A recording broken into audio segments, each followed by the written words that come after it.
بصوا يا حبايبي، دي الحاجات كلها اللي احنا هنستخدمها مع اكلة السمك النهارده والجمبري. البصل، ليمون، والفلفل.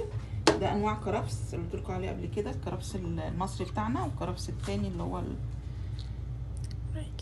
الاسباني دوت. وادي الطماطم والثوم وفلفل الالوان، ده طبعا مش هنستعمله كله. بص انا عايزه اقول لكم على حاجه بقى. ازيكم يا حبايبي، عاملين ايه؟ النهارده هنعمله سمك. المره اللي فاتت انا عملت لكم سمك مشوي وروس السلمون. النهارده انا هعمله مقلي، وهعمل الجمبري بطريقه تانية مش مسلوق زي المره اللي فاتت. هعمله بطريقه هتعجبكم خالص، بطريقه جديده.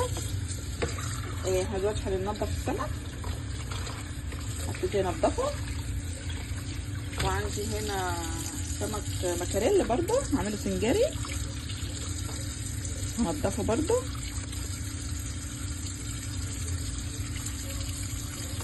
وارجع لكم تاني. بصوا يا حبايبي، انا بنضف الجمبري دلوقتي، لان انا مش هعمله بقشره، هعمله زي شوي كده بالمستردة. هتشوفوه هيعجبكم خالص.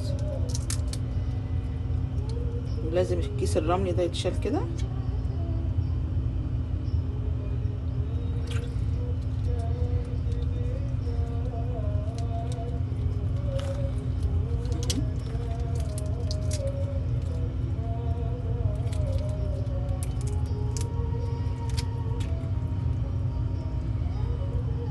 الشنب بتاعته طبعا ديت، الشنبه دي بتبقى مش حلوه كده، لازم تتشال.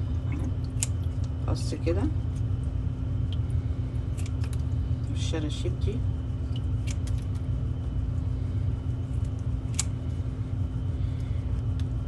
هعمل واحده معاكم كمان وايه، واخلص وارجع لكم تاني.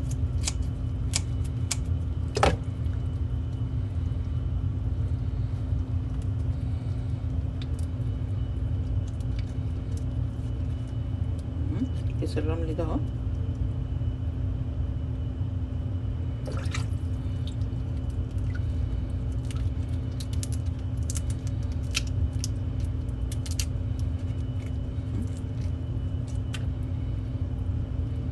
المنظر ده كده حلو بقى. بصوا يا حبايبي، انا عايزه اقول لكم بقى ايه، ان انا مش هستحمل كل الفلفل دوت، فهاخد على قدي، والباقي ايه هشيله. يعني مثلا كده ايه،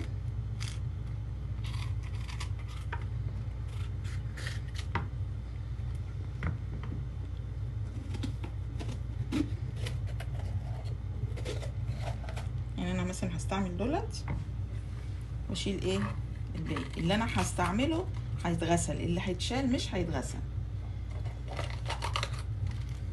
كويس كده. نحط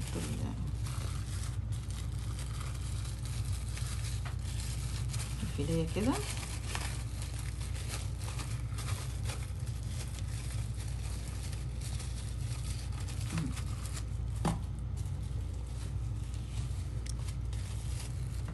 ده ما يتغسلش، ده اللي هو هيدخل التلاجة تاني.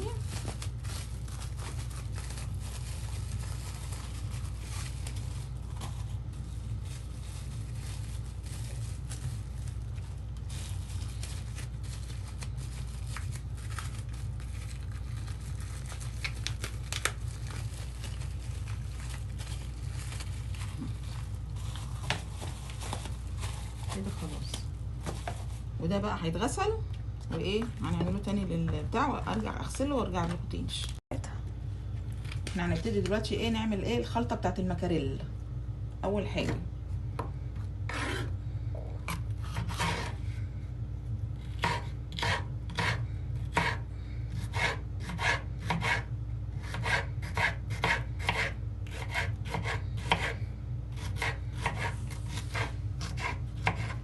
كله كده سلايد، كله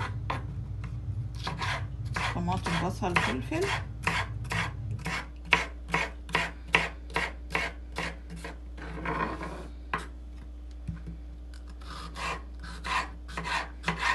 لازم تكون رفيعه قوي.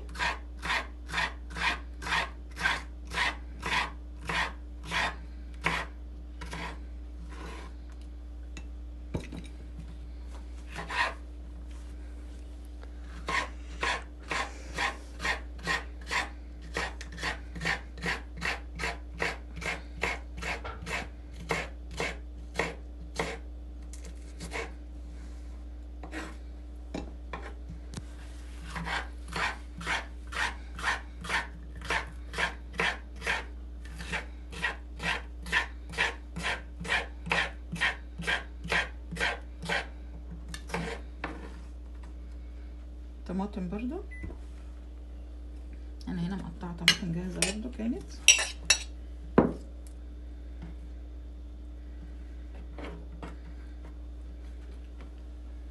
نجيب توم،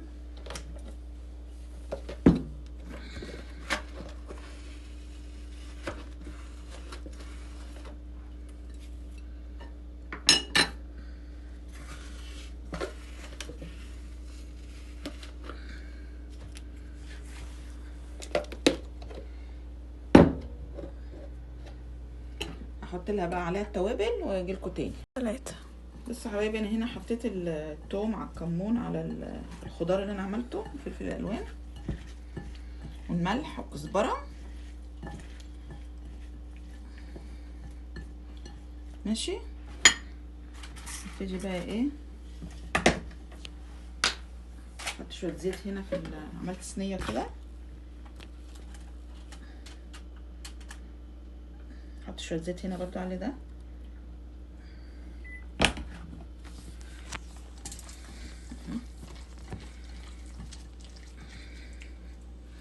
السمكه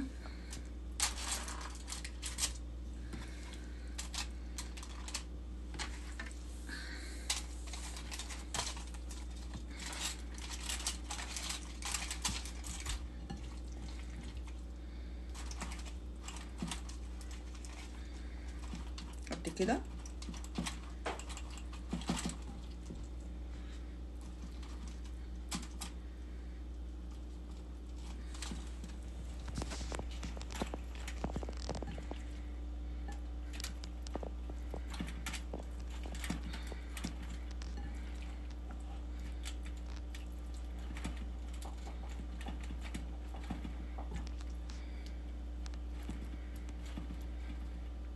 الباقي بقى ممكن تحطوه كده هنا.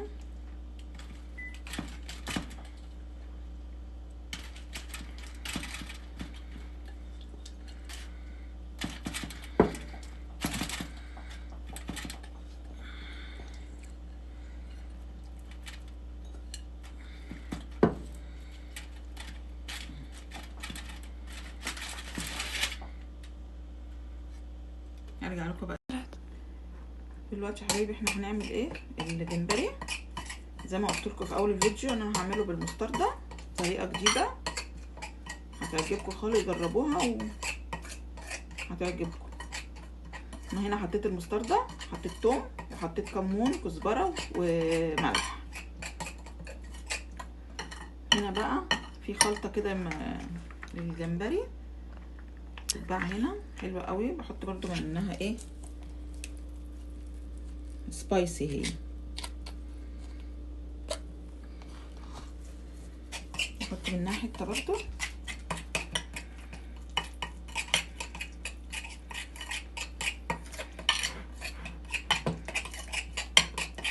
هيبقى بالمنظر ده كده اهو الجمبري.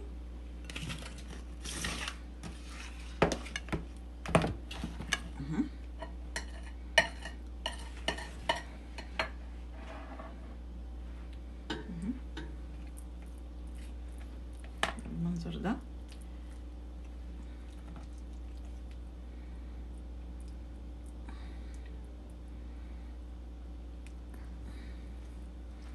مفتوح من هنا.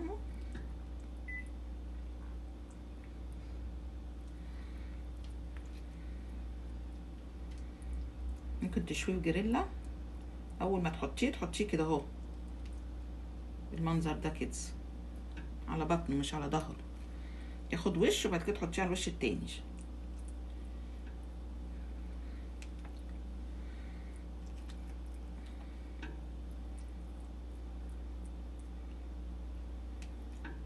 بدل ما المسلوق مسلوق كده، ده غير احلى من المسلوق ومن المقلي.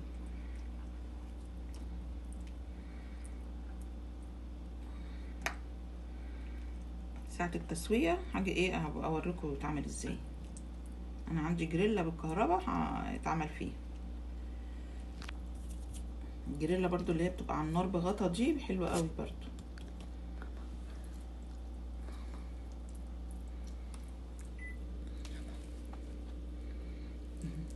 كده.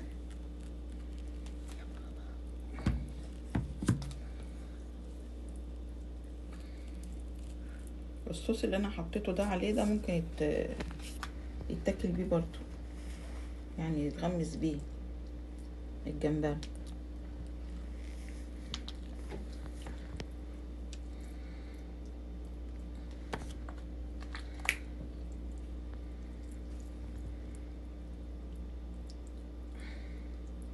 بالمنظر ده كده.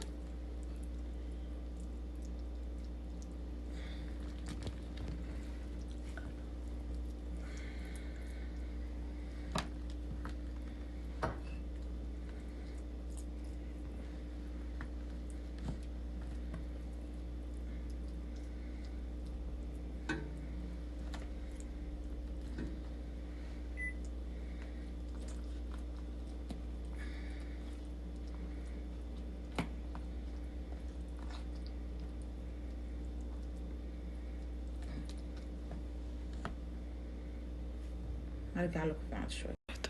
بصوا يا حبايبي، انا ضربت الكرفس مع الفلفل الاحمر في الكبه دلوقتي عشان نحيقوه. ملح،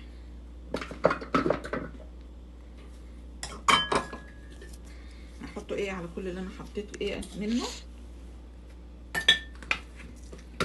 كزبره، فلفل اسمر،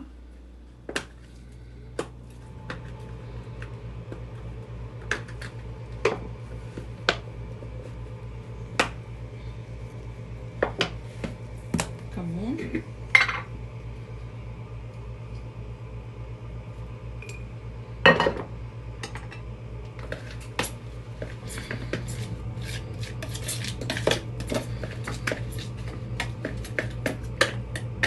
مع عصرة الليمون،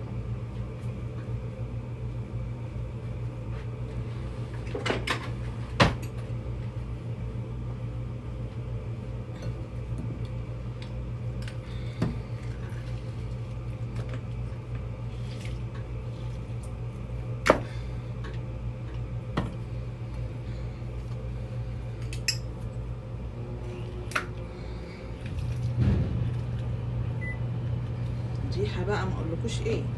ليمونه.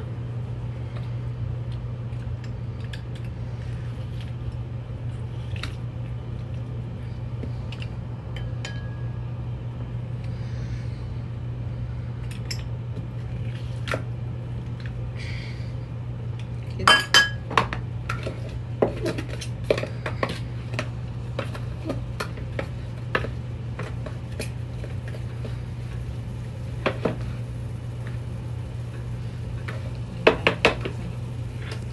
صبري على السمك المقلي.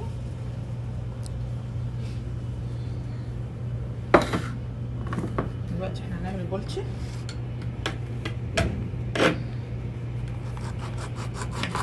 من هنا كده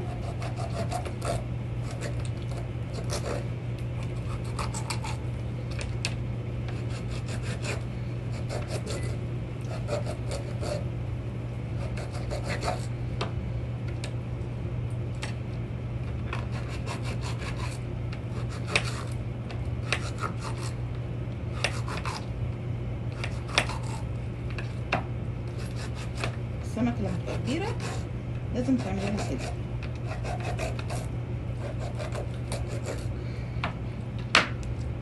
ناخده بقى من هنا.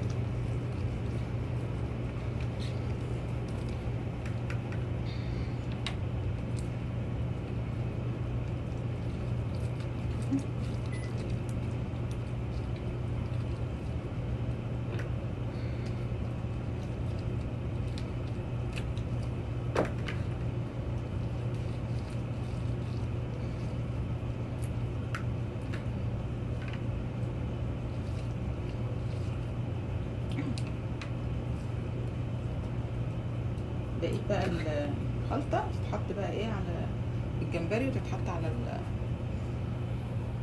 السمك المكاريل. دلوقتي يا حبيبي احنا هنعمل جمبري. الجريلا اهيت نسخنها، نحط شويه زيت،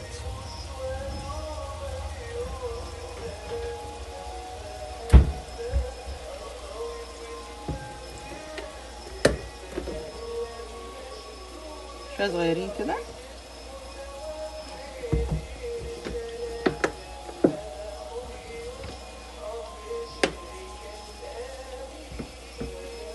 يسخن وايه هنحط الجمبري.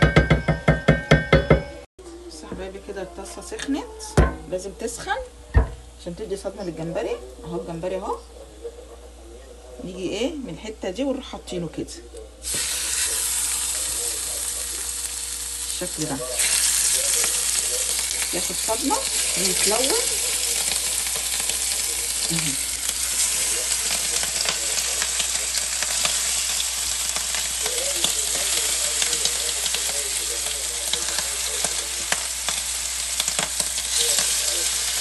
مش هياخد حاجه على طول.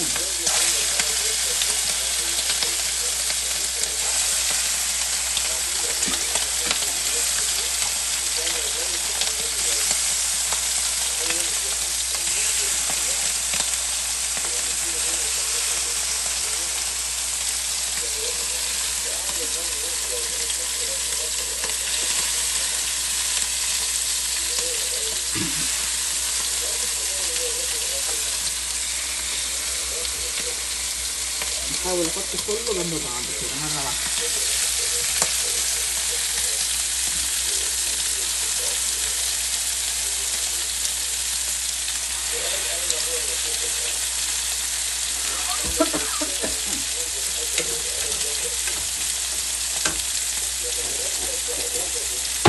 كده شوف بقى ايه اللي هو احمر.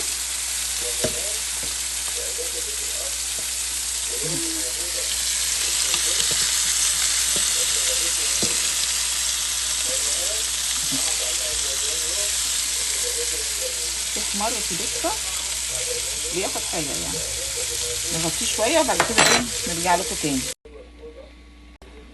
حبايبي بقى كده المنظر ده اهو، طعمه بقى خرافه، عايزاكم تجربوه بالمستردة. ناخد له شويه واطفي عليه. الرز شغال اهو، وهنا حطيت المكاريل في الفرن. لسه هقلي بقى ايه السمك البلطي واعمل السلطه وارجع لكم تاني. دلوقتي يا حبايبي ايه هنقلي السمك.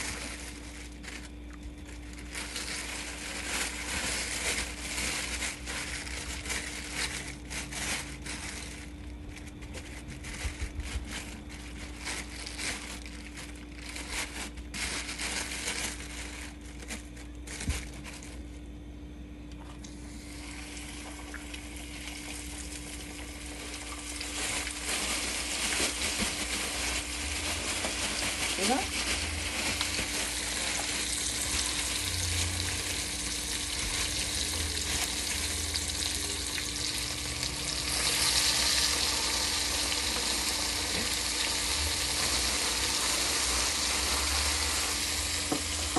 حمر بقى وهوريها لكم تاني.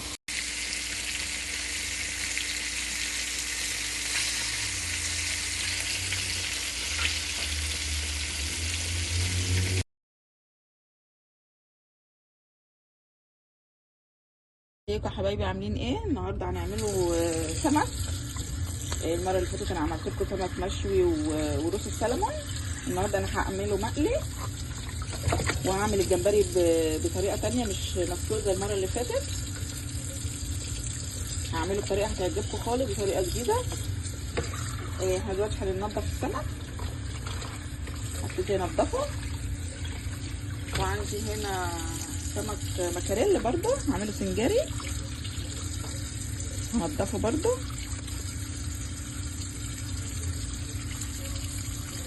وارجع لكم تاني. بصوا يا حبايبي انا بنضف الجمبري دلوقتي. لان انا مش هعمله بقشره، هعمله زي شوي كده بالمستردة، هتشوفوه هيعجبكم خالص. ولازم الكيس الرملي ده يتشال كده.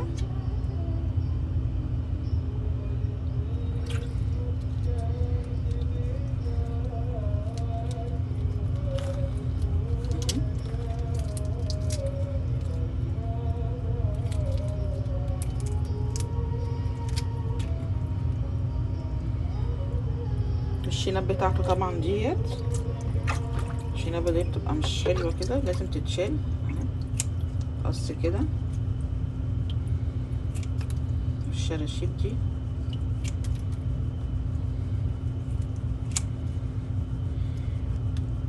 هعمل واحده معاكم كمان وايه واخلص وارجع لكم تاني.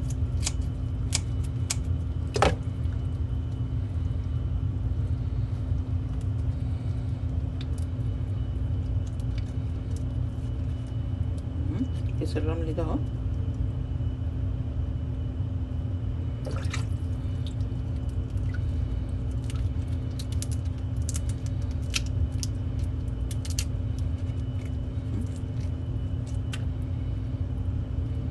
المنظر ده كده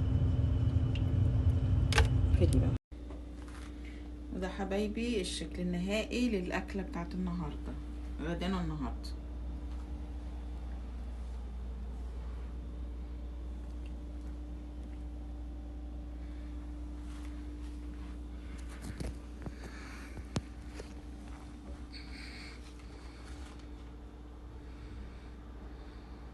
اتفضلوا معانا. وده حبايبي الشكل النهائي للاكله بتاعت النهارده، غدانا النهارده.